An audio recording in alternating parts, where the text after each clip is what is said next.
I'm Dan Maher and welcome to Travel Reps. For those of you here for the first time, Travel Reps has been around 12 years and was designed to deliver in-depth knowledge and training to different holiday destinations around the world. Originally designed and built to serve travel agents, now we look after all explorers. So a special welcome to all our tour guides, escorts and hosts. And it's a thought for some people out there. You might be able to get a bunch of friends together and be your own guide or your own escort. Of course, with the help of a professional licensed travel agent. Recently, we commenced YouTube. So basically, you can revisit our training at any time. Just to let you know, our founders have a great experience in the travel industry. One in particular has over 4 decades, and they have been doing every job from tour leading, guiding, escorting, hosting, marketing, operations, and so pretty experienced in the field. What we're going to do today is have a look at one of our favourite places around the world, a quick walk around London. So when it comes to London, London's a holiday on its own, and there's so much to see and do. And after a few days, you probably want a relaxing day, but you can easily spend 5 days or a week there. So when you hear people saying, oh, you're going to London, you'll need a week, that's correct. Now, there's a lot to see and do there. I guess what we want to achieve today is an orientation so that when you do arrive in London, you are familiar with the lay of the land. Most times you will pop up from an underground, and if you know where you are and you know where other places of importance or sites are, it'll make it a much more enjoyable holiday. So let's jump in.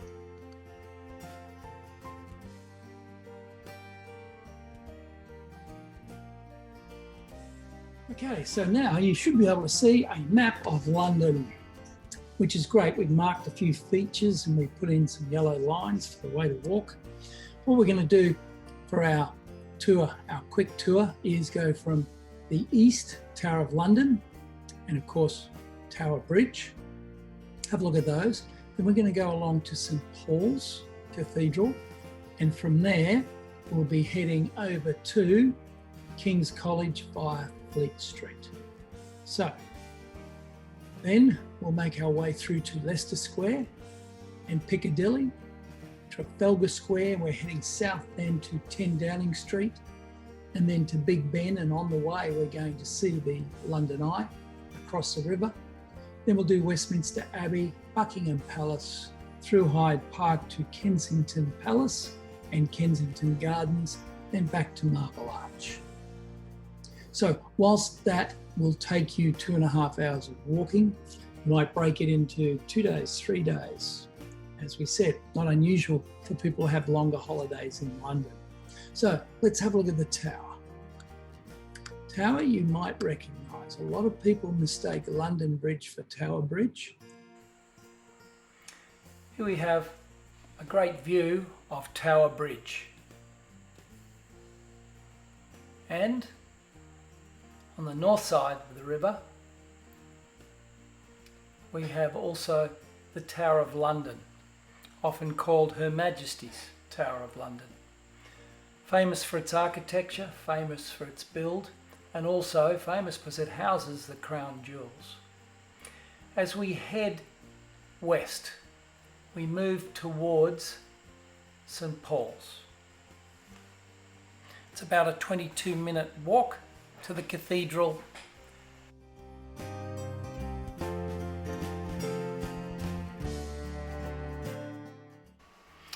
Many famous people have had weddings there.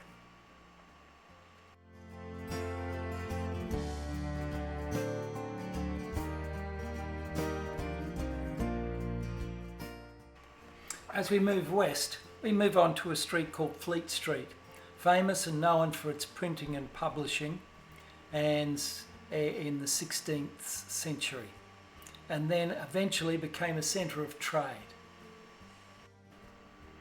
It's 18 minutes walk from St Paul's to King's College, but a very famous college, world renowned, and one of the best in London.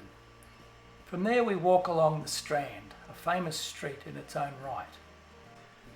another 15 minutes further on to Leicester Square. And Leicester Square is a famous area of town for its theatres and cinemas. Down the end of that street is Piccadilly, which is only another 3 or 4 minutes walk. Yeah, Piccadilly Circus is one of the most famous road intersections in the world.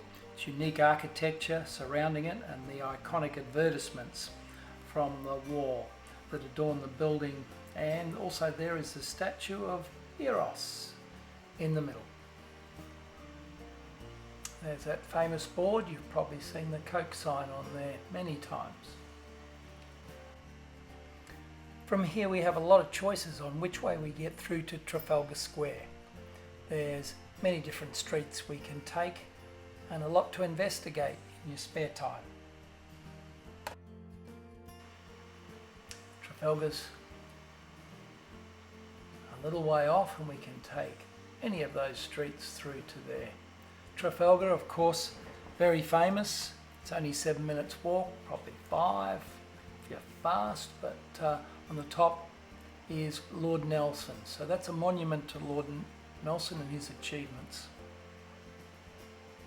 From there we head south.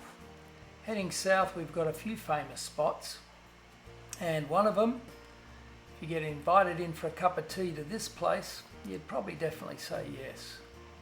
So here we have 10 Downing Street, the home of the British Prime Minister. Just across the road from Big Ben, and also across the water from the London Eye.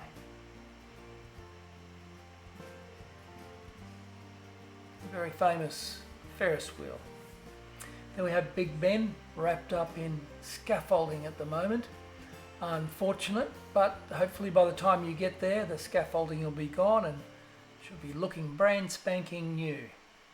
There we have the Houses of Parliament. Westminster Abbey is a famous landmark, and you've probably seen on television many royal occasions where it's featured. It's quite a beautiful building.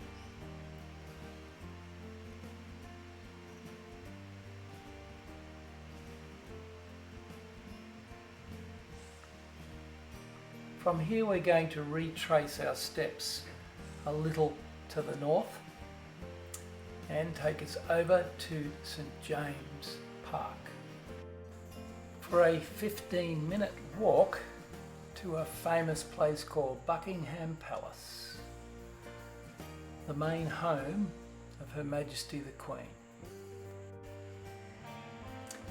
In front of Buckingham Palace stands the Victoria Memorial, a monument to Queen Victoria, which was unveiled in 1911. From there it's 15 minutes walk to Hyde Park, a very large park in London, and then another 12 minutes on to Kensington Palace. Kensington Palace is very popular with tourists, but as with everything, check with your travel agent to make sure it's open, because during COVID most of these have been closed. And then as we move further back to the west, we're on our way to Marble Arch. Marble Arch was built to be a part of a grand celebration of the British victories over Napoleon, which, whilst is the completion of our walking tour, it puts you right on Oxford Street, which is simply the beginning of your next adventure.